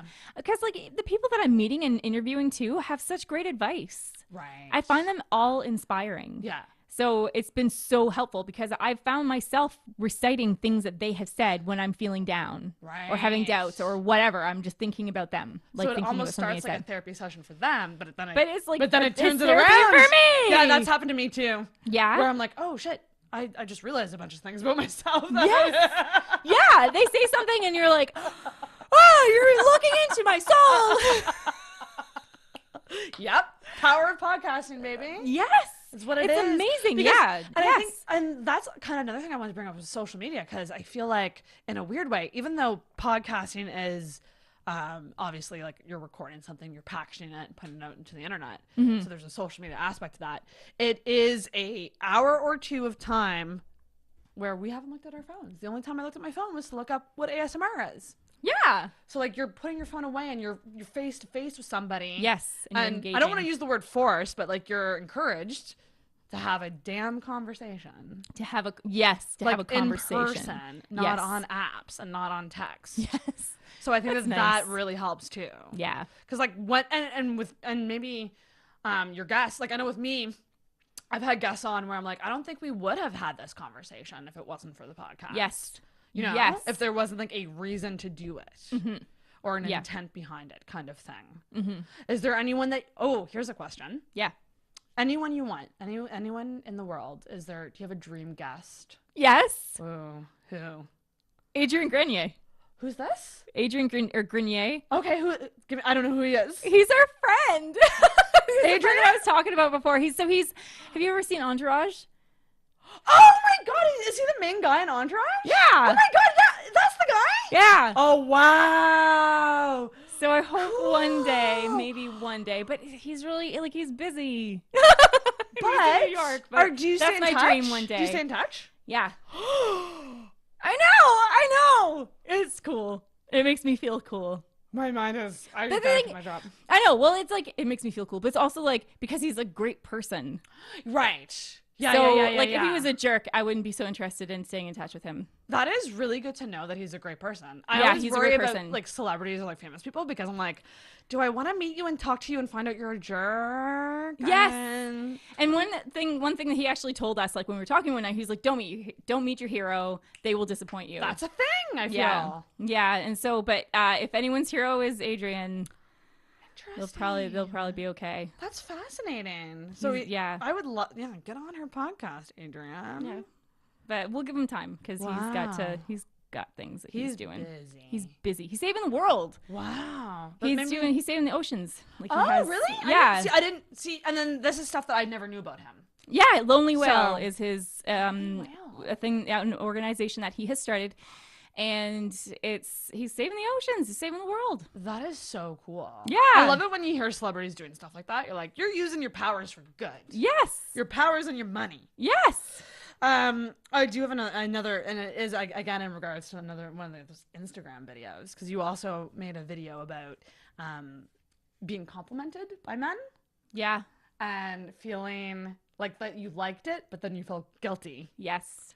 For liking it. Yes. I feel that way all the time. Yeah. It's this weird like culture right now where I don't know if I can word it correctly, but with feminism where it's like there's this image of feminism, and if you're not with that, you're not a feminist. Yeah. And kind of like you need to respond to catcalls by being mad at all times. Yeah. In a weird way, but like that's just not the case. Right. And like the other thing was like it felt like I mean, I've gotten attention that made me feel really uncomfortable and like made me be like, you're a jerk. Right. Because it's like, what are you expecting to get from me when you treat me that way? Like you're treating me like when it's like, hey honey, you want to come, do blah blah blah, and you're just like, what? Like really? Yeah. That's insulting. That's rude. Don't talk to me like that. I'm worth more than that. But this guy was like, you're real pretty, Yeah. And it was like, thanks. Thank you. I know. That was so nice. Like, and like he wasn't like, he was just giving me a compliment. It was nice. But that just goes to show that there's gray areas. There are gray areas. And it's not black and white. Like there's areas of which that it's okay, and then there's others where it's very much so not. Yeah. But like men shouldn't be. I don't think men should be terrified to do stuff like that. I know, and it kind of makes me sad that we're in this culture now that they are. They feel scared of it. Yeah, I wouldn't. Yeah, like you should feel scared to treat anybody poorly or like they're not worth anything. Right. Like I think, but to pay someone a compliment, and when you're meeting somebody for the first time, you're not gonna know if they're necessarily intelligent. Yeah, that's true. So you can't just like walk up to someone and be like, "You're really smart." You're 100%, and it's kind of like Tinder in a way. Like people say how Tinder is so shallow and stuff, but I mean, if you're walking by someone on the street, it would be the same. Yeah, like you would look at them and say, "I'm either into it or I'm not." Yeah, and I've definitely had people that have become more attractive as I've gotten to know them. Yeah, that happens a lot. Yeah. So, and people who've gotten much less attractive as I've gotten to know them. Yeah. Bounce back effect on that. Yes. Holy smokes. But and see, another thing though that I've heard people talk about, and I think is a very good point, is that we do tend to kind of, in a certain way, reflect what's inside outward. Yeah. So there are some people, especially, that seem to kind of do it more than others. I don't know. Yeah. But anyway, you're just like, wow, there's something very attractive about you. Right. So yeah. That's a whole, maybe that's something that some people can kind of pick up on when they're passing someone on the street. I don't know. That's very true though. I wonder. I'm glad you made that video because I don't think women should feel bad about enjoying a compliment. Yeah. And I think that's we already have enough that we feel bad about. Ding. Yeah. But that leads me into my other question, which is confidence. Yeah. Because to me, I feel like you seem to be a very confident person. Oh, thank you. But I also know that confidence is tricky because you can look at someone from the outside and say, she's confident or he's confident. And then I've had it said to me and I'm like, I'm really not. I'm really I'm so not confident. This theme has come up on the show many times, which is the fake it till you make it philosophy. Yeah. Do you abide by that at all? in any way. In certain situations, yes. Mm-hmm. But in other situations, such as being like the need to be open about like how you're feeling and like that kind of stuff, no. Right. But I think like sometimes I'm just in situations where I've had to psych myself up beforehand because I know that I'm going to feel insecure when I'm in that situation. And so then I'm kind of like, okay, in this situation, it's going to be appropriate to fake it until I make it, because it's really, I'm faking it, but actually behaving in the way that I know I actually am, right, in order to bring out who I am. To bring it, to almost catalyst it. Yeah. Right. Interesting. Do you ever do like what about self-talk? Because I feel I like, totally do self-talk. do you like, Oh, do I'm you all pump over yourself, pump yourself up? I Like, do. You're yeah. awesome. You can You're do awesome. this. I do like, there have been times, and it's usually when I'm really depressed, but I'll look in the mirror and I'll say things like, the most recent thing was I've looked in the mirror and I've said, "You're not crazy." Mm-hmm.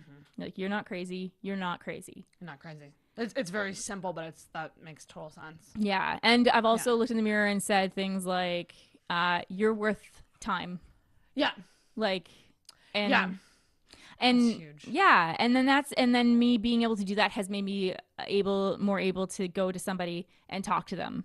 Right. I have one friend who, what? You've primed yourself. I've primed myself. in a Yeah. way for like getting out there. Yes.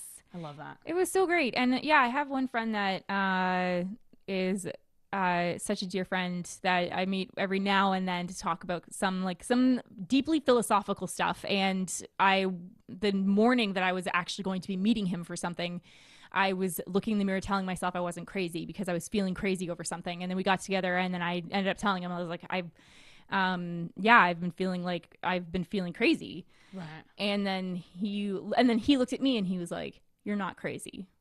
And it was just like, I love that. like, it was I love that. Like, it's like validation, but it's good. But it's Really good. good validation. Yeah. Gosh damn. Yeah. Whew. So I also I'm also curious about like your kids and your parenting style, and yeah, especially now with your podcast where you're talking very openly about mental illness, and they're still pretty young, but do you have a plan in terms of how you'd, or maybe you already have, talked to them about mental illness and feelings and we have. We talked to them about that. They know, the kids know that both of us are on medication. I know Sean wouldn't care if I said that he's on medication as well. So the kids know that we're both on medication. We've talked to them all about how we have depression and anxiety, and how it doesn't label you as a weak person, or it doesn't define who you are, but it's something that you do deal with, and it's something that we try to be open with them. I kind of hope that by talking about it casually, it will be something that just like when they get older and like new things come up, they won't be just shocked.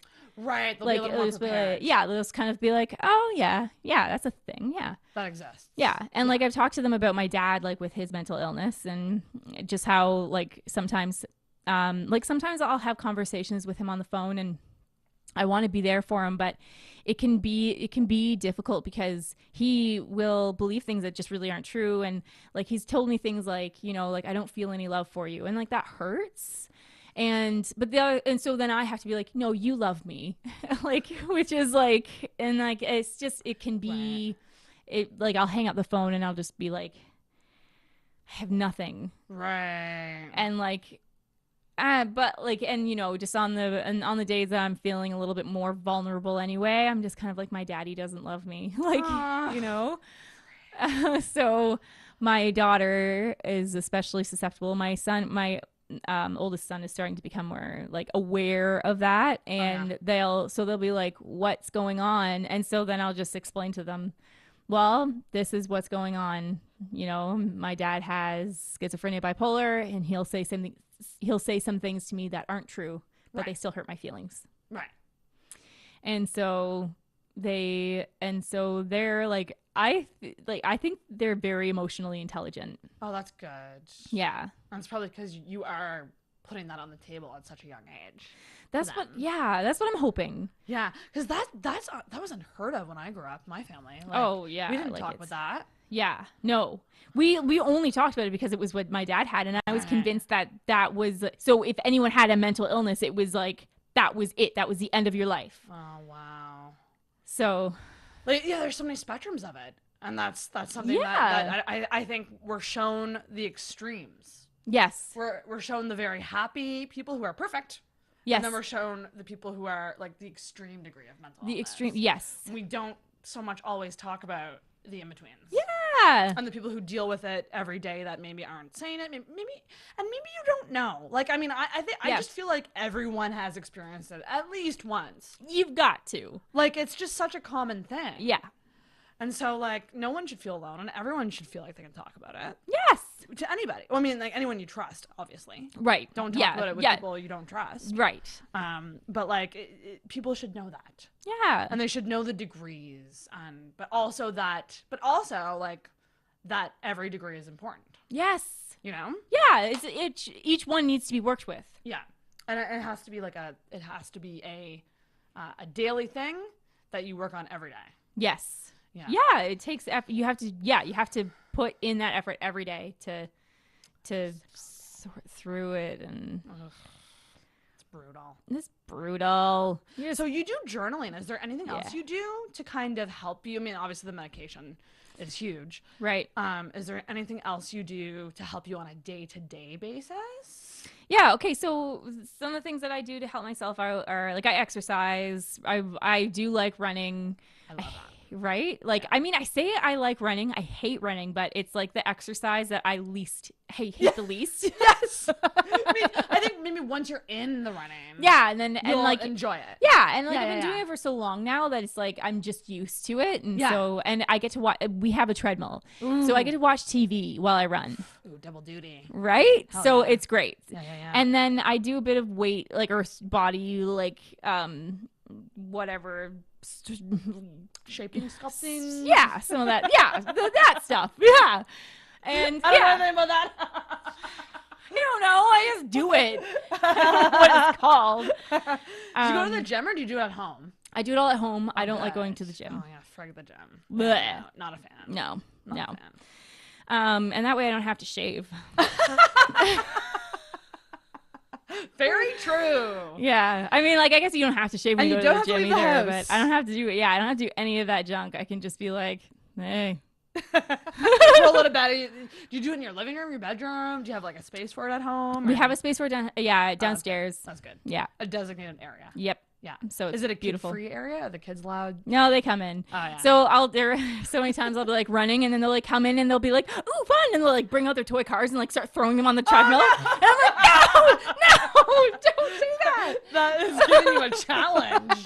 Yeah, you watch where you step. Oh my gosh. Yeah. So it's dangerous. Exercise is really truly huge because those endorphins can really, really help. Oh my goodness, yes. It helps. And I do that. And then I have people that I talk to, and I read a lot of like books that make me feel good. Ooh, do you have any recommendations for books? Like, do you read self-help books? I do.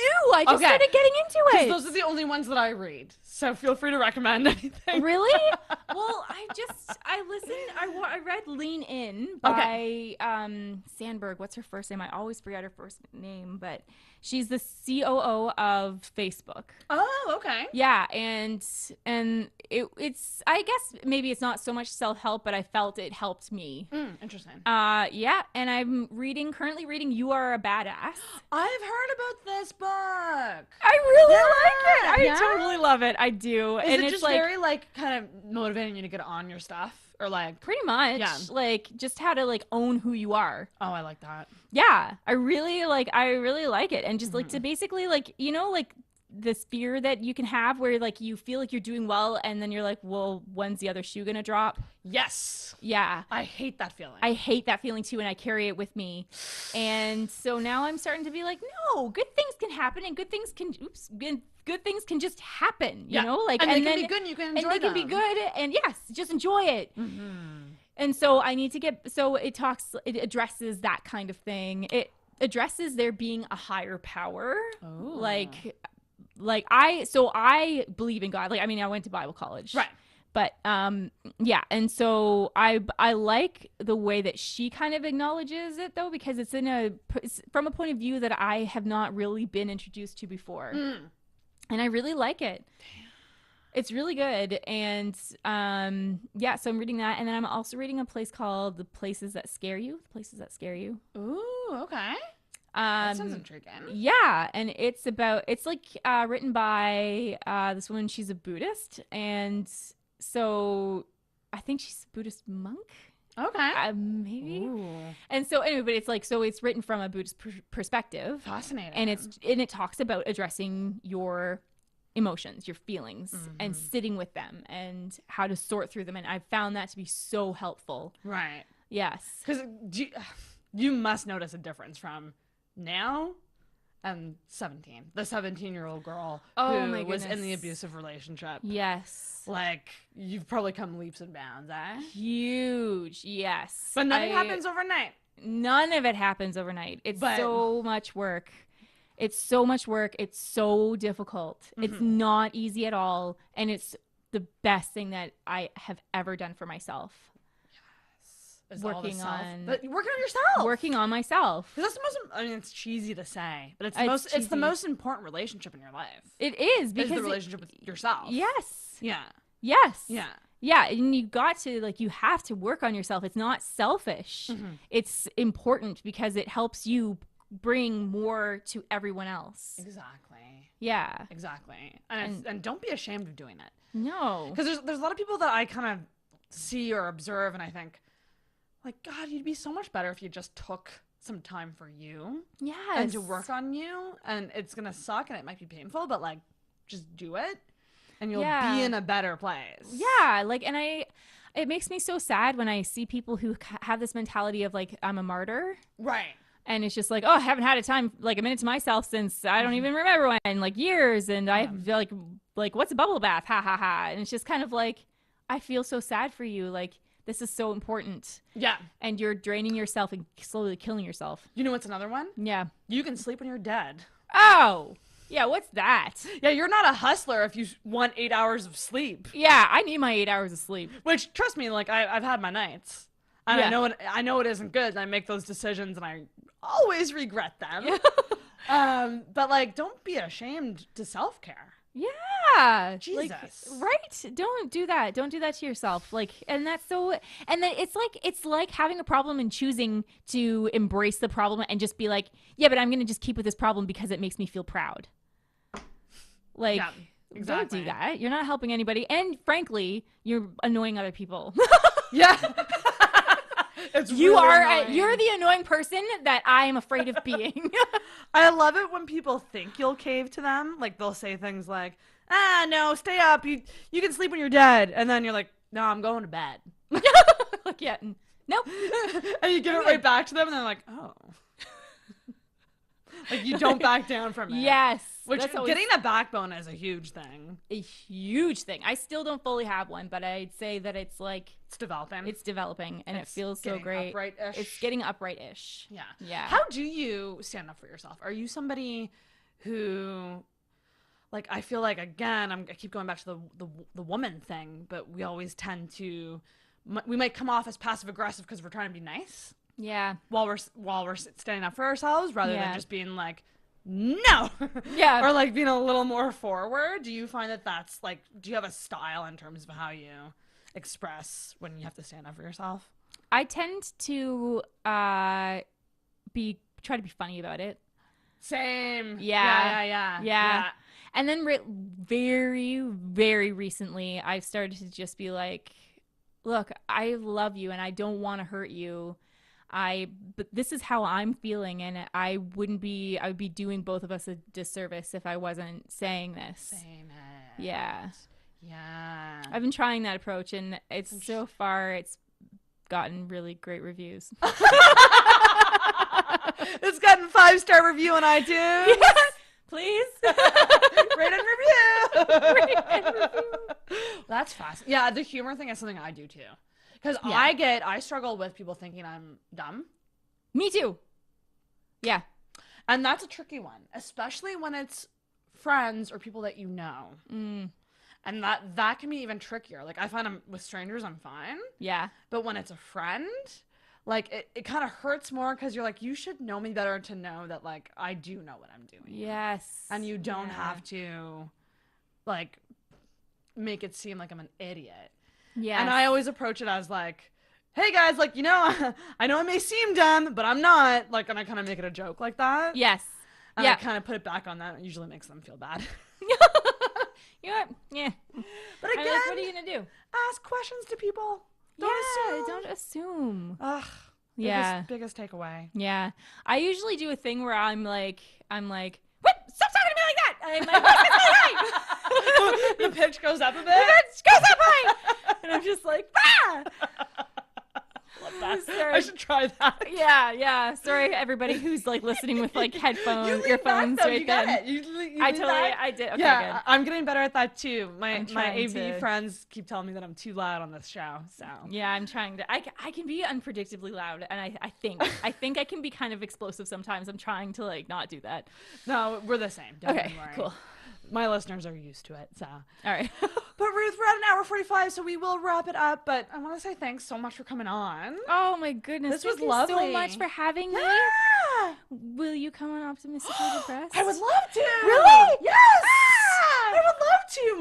My experience with depression is kind of crazy because like it isn't the extreme, and I've never been medicated, but like it's something that I'm thinking about doing. So it's kind of actually a cool time to do it because I'm. Yes. You know, I'm wanting to get in. I'm wanting to do the self-work and all that. I would love to come on. Ah, yay. Oh, yay. I'm nervous too, but I'll totally do it. Okay. Oh, I'm so glad. Thank you. Yeah, I love what you're doing. Everyone subscribe to Optimistically Depressed on everywhere, right? Yeah. It's mostly everywhere? Yeah. iTunes, Google Play. Are you on Spotify? I'm on Spotify. That's hip and cool with all the kids these days. I know. It's become the cool thing. Yeah. And check out her website. It's lovely. Thank you. You got a website, social media. Yep. Where can they find you? You take it away. At Optimistically Depressed. I'm also at Ruth Hailstone, HAILSTONE. Follow her Instagram because she posts really pretty pictures. Oh, thanks. Yeah. The social media game is real good with you. Because you get comments on your pictures. I get comments. Like people talk to you. Yeah, they do talk to me. I love it. That's awesome. Yes. Oh, thank you. Yeah, killing it. Oh, you're so lovely. Thank you. Yeah, this was a blast. So everyone follow Ruth and keep up to date on her. Yes, please do. It would make me feel really great. You're doing so good. But thanks so much. And my guests always have to end the episode with a bell ring. Okay. So ring oh, wait, actually, before we do a bell ring, I'm going to bring back something that I used to do, which is at the end of the episode, I like to do a hashtag. Okay. In case people, made it through the whole episode. We're almost at an hour 50. So people made it to this point. They're the troopers. They are the troopers. Thank you so much. And they can then comment on this post whenever I post it with the hashtag. Oh. To let us know that they listened to the whole thing. What should our hashtag be for this episode? Hashtag red wine. Hashtag red wine. That's a good one. Or red wine. What could go with red wine? Red wine, purple lipstick. I'm wearing purple lipstick. Red wine, purple lipstick. That's the hashtag. And Ruth, ring that bell. Ding! Ah! You know what I want to do? I want to put like a fire effect on that. That was a hell of a bell ring. Oh my god! Thank you so much. Killed it. That could have been the best bell ring that has ever happened on this show. Oh my goodness.